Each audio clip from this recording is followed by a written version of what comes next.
امبارح مرموش سجل اول هدف ليه في الدوري الانجليزي، ومش بس كده، ده سجل هاتريك وكمان في فرقة نيوكاسل اللي يعتبر من اقوى الفرق اللي بتنافس في الدوري الانجليزي. طيب وده إيه علاقته بالبرمجة وليه عنوان الفيديو كده؟ كمل معايا الفيديو للاخر عشان تعرف. تعالوا نبتدي الحكاية من اول خالص، من اول ما كوبر مدرب منتخب مصر قرر ان هو ينزل عمر مرموش في ماتش ودي كان مصر وليبيا باين. عمر مرموش في ظل الظروف اللي الفرقه كانت فيها وكانوا متعادلين شاط كوره من بره المنطقه ودخلت جول، كان حرفيا جول عالمي. بعدها بدأ الشعب المصري ان هو يعرفه وبدأت الناس تعرفه، مع انه اصلا كان محترف في الدوري الالماني، بس كان لعيب على قده لسه وما كانش حد يعني لسه عارفه. كان هو اصلا في وادي دجله في الاول من قبل ما يحترف بره، بعدها جاله عقد في الدوري الالماني وراح بدأ بعدها يجي له اعارات ويروح من فرقه لفرقه تانية، وفضل فتره على المنوال ده، وكانت مساهماته في الوقت ده يعتبر يعني لا تذكر، لحد ما رجع من الاعاره لفريقه الاساسي. وبعدها بدأ المرحله اللي عمر مرموش هيتألق فيها،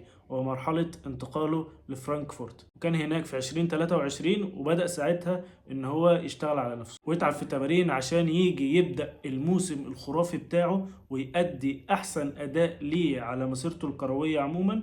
وبدأ ان هو يساهم في الدوري الالماني. من كتر مساهماته والاداء الخرافي اللي كان بيعمله عمر مرموش في الدوري الالماني، كان من احسن الناس اللي مسجلين او مساهمين في الدوريات الخمسة الكبرى من بعد محمد صلاح. وطبعا بعد الانفجار بتاعه ده خلى كل الأندية عينها عليه، مين اللاعب ده وازاي اصلا هو بيسجل وبروح وبيجي في كل حتة حرفيا من الملعب، وجاب فاولات، يعني جاب هاتريك فاولات كمان، كل ماتش كان بيجيب فاول.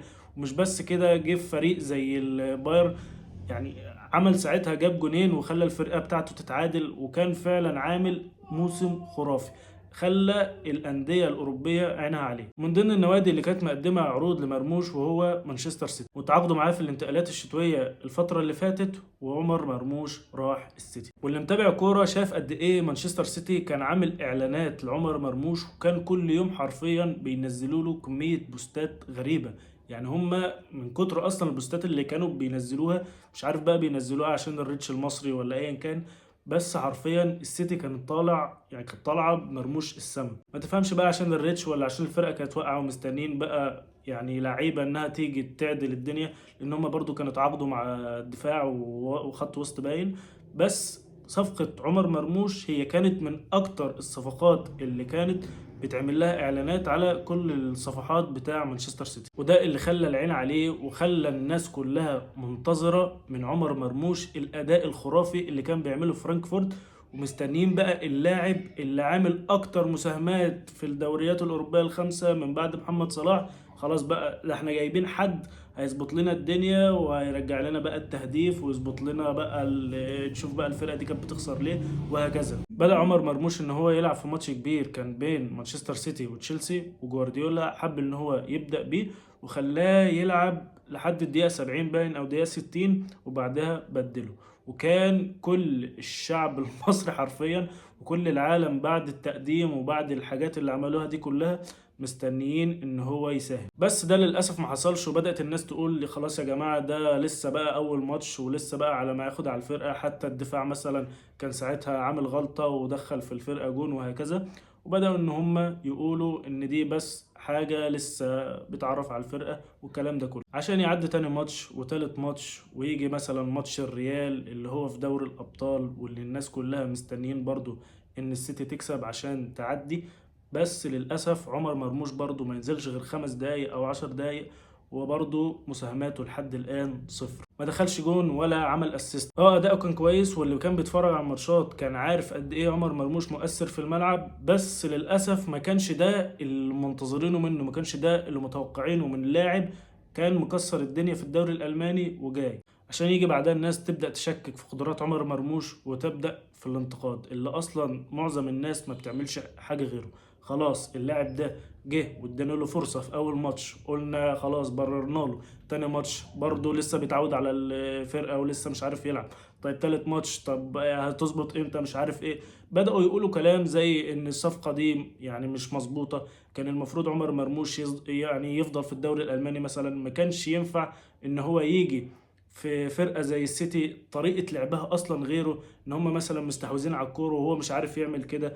بدأ الناس تقول الكلام ده كله، وفي ناس مثلا قالت لك ده اصلا ما بيعرفش يلعب، ومساهماته دي كلها حاجات بس بالحظ، زي كابتن رضا عبد العال اللي مقتنع لحد الان ان هو ما بيعرفش يلعب، حتى بعد كل الكلام اللي هو عمله، بعد كل الموسم اللي هو عمله في فرانكفورت، لسه برضو الناس مشككة في الحاجات اللي هو عملها، بس عشان خاطر ما سجلش في اول كام ماتش. مع انك لو بصيت على النظير التاني، اللاعب كبير زي مبابي والهاتريك اللي كان عامله في نهائي كاس العالم، وكان حرفيا بيطلع نار من بقه، ولما جه من الريال، يعني لما جه الريال كان كله مستني منه نفس الاداء. فضل يعني شوف فضل كام فترة كام ماتش فعلا ما يسجلش وما يعملش، لحد ما جه ماتشين برشلونة وما عملش اي حاجة، وخلاص بقى الناس بقى برضه بدأت انها تنتقده، وقال لك لا ده يرجع بقى باريس احسن، ولا يروح يمشي من الريال، ده مش عارف يعمل حاجه.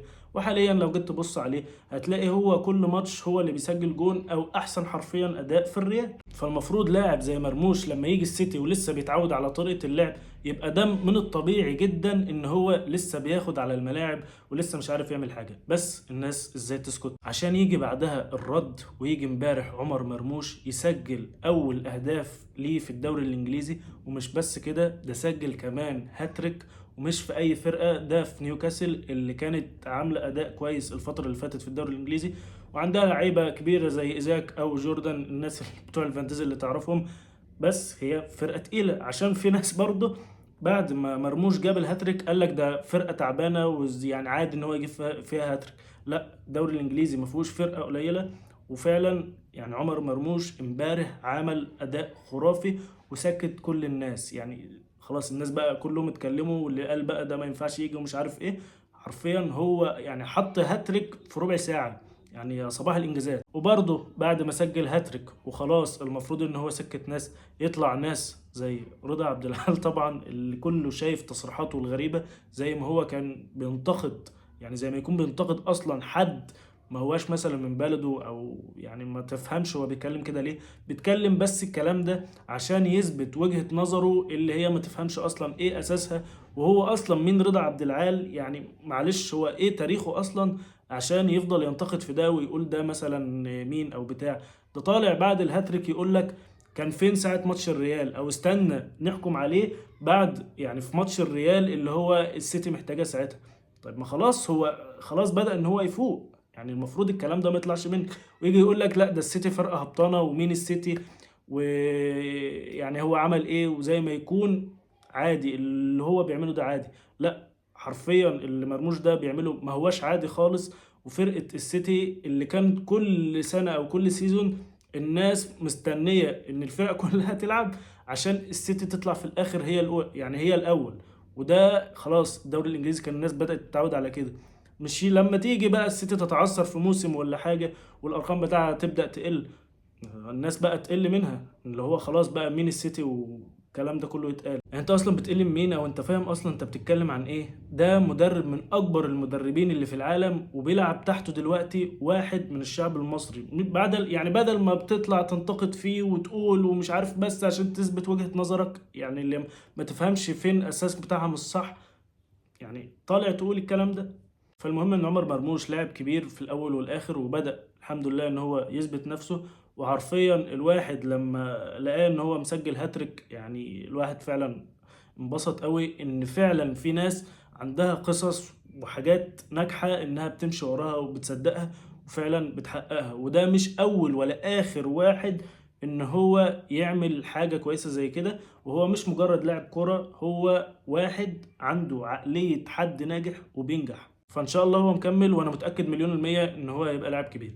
تعالى بقى اقول لك، لو انت مبرمج او ايا كان حياتك عاملة ايه، ازاي ان انت تستفاد من القصة اللي انا قلتها دي كلها. عمر مرموش ما هواش مجرد لاعب بيلعب كورة وانت هتقعد تتفرج عليه، وبعد بقى ما انت اتفرجت عليه في ماتش سجل ولا مثلا جاب هاتريك ولا ما جابش، انت هتقفل الماتش وبعد كده هتنسى كل اللي حصل. لا، انت بتبص لعمر مرموش دلوقتي ان هو لاعب ناجح وحقق حلمه اللي حرفيا الشعب المصري كله يعني شايف نفسه مكانه وحاطط نفسه مكانه.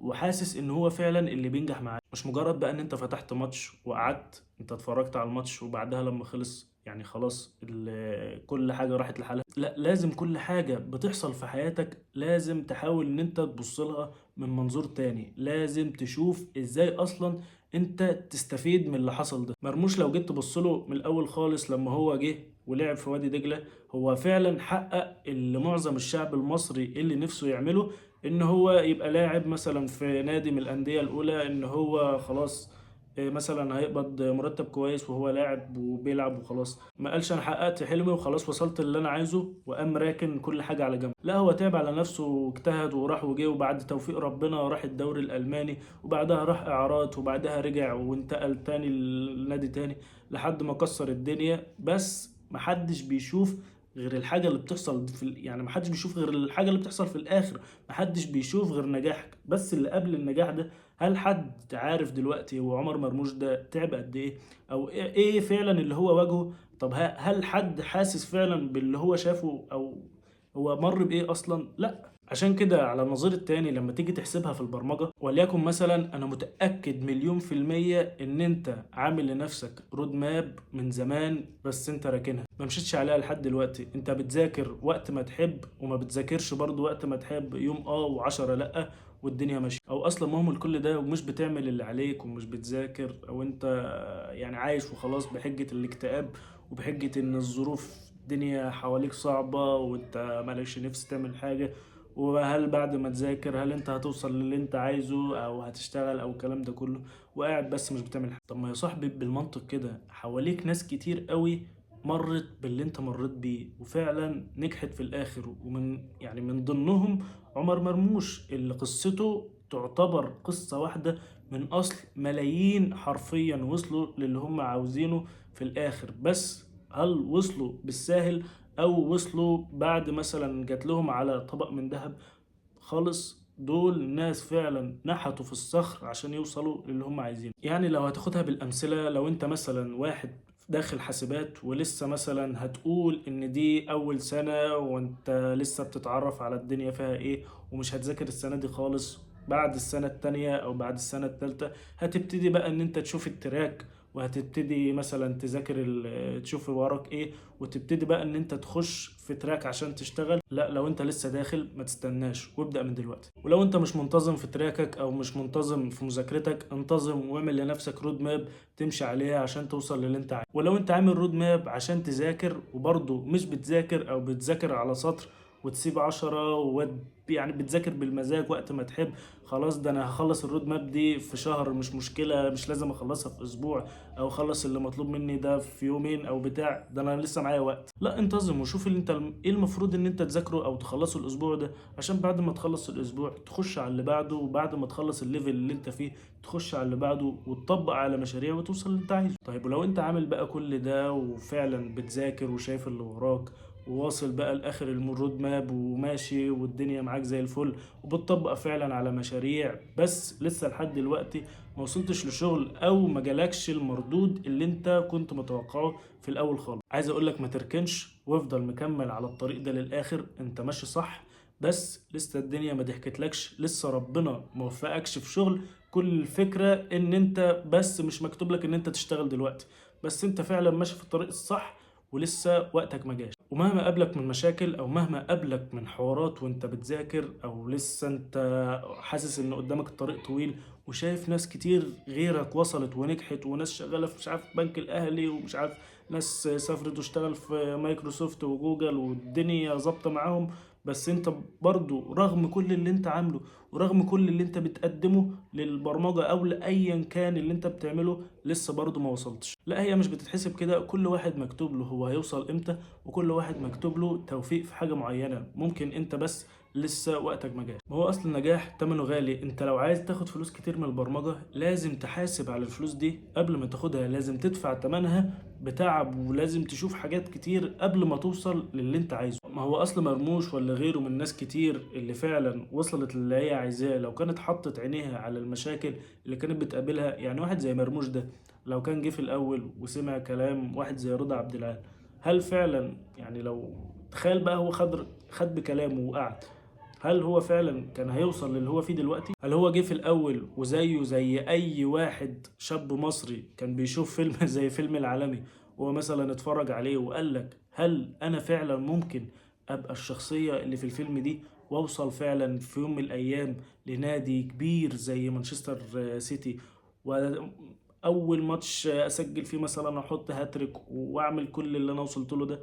لو فضل يقول بالاول كده ان ده مستحيل وان عمري ما هعمل كده، كان حرفيا عمره ما عمل حاجة. كل نجاح ليه تمن ولازم تجتهد عشان توصل. فشوف انت المفروض تعمل ايه. لو انت مثلا وراك حاجات متراكمة قوم بعد الفيديو اعملها. لو انت المفروض ان انت تبدأ في تراكك، او انت مقصر في حق حاجة، او محتاج تذاكر سكيل معينة، او ناقصك حاجة في الحاجات مثلا اللي انت عايزها عشان تشتغل، لو انت ناقصك حاجة في الحاجات دي كلها، بعد الفيديو بمنتهى البساطة خلص واعملها. ما تقفلش الفيديو من هنا وتخش على مثلا ابلكيشن تاني او تسكرول الفيديوهات وتشوف ريلز والكلام ده كله. انت حرفيا كده مش هتنجز حاجة في حياتك. وان شاء الله طول ما انت مراعي ربنا في حياتك وبتعمل فعلا اللي المفروض تعمله، مسيرك في يوم هتوصل.